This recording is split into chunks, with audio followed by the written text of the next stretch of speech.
Ассалаумағалейкум. Жігіттер, міне Чапайға келіп тұрмын қазір. Чапайға келіп қазір выяснять етейін деп тұр. Суды қалай болатын. Мына су 94-те мынандай болып келген жоқ дейді. Суды қараңдар. Қалай ағып жатыр. Мынау әлі течение келіп жатыр. Көріп тұрсыздар ма? Мынау жайықтан кіріп жатыр. Мына жазықтыққа шығып жатыр. Міне су келмейді дейді. Су келіп жатыр. Су жоқ дейді. Су бар. Мына жерде Тайпақ деген ауыл бар. Тайпақ. Соның қасындағы деңгей 14 сантиметрге көтерілген. Яғни ол бізден астында ол су ары қарата Атырауға асып баратыр мысалға.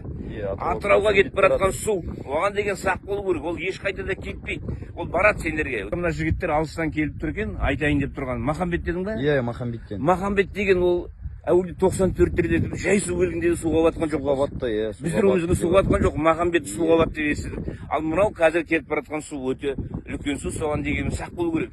Бдительность жоғалтпау керек. Не болғанда да, иә. Ол су деген тілсіз жау отпен, онымен ойнауға болмайды. Менің айтатыным сол. Жақсы, давайте амандықта болыңдар. Жігіттер, ал көріп тұрсыңдар ғой. 94-те жалпы мынандай су келмеген, жалпы. Енді үлкен су келатыр. Ол су жоқ, су қайда кетіп қалды деген кешегі видеолар келіп жатыр. Бостан-бос сайық мазақтан бір-бірімізді мазақтап, бір-бірімізге күлкі қылмайық. Жігіттер, шығайық, жасайық.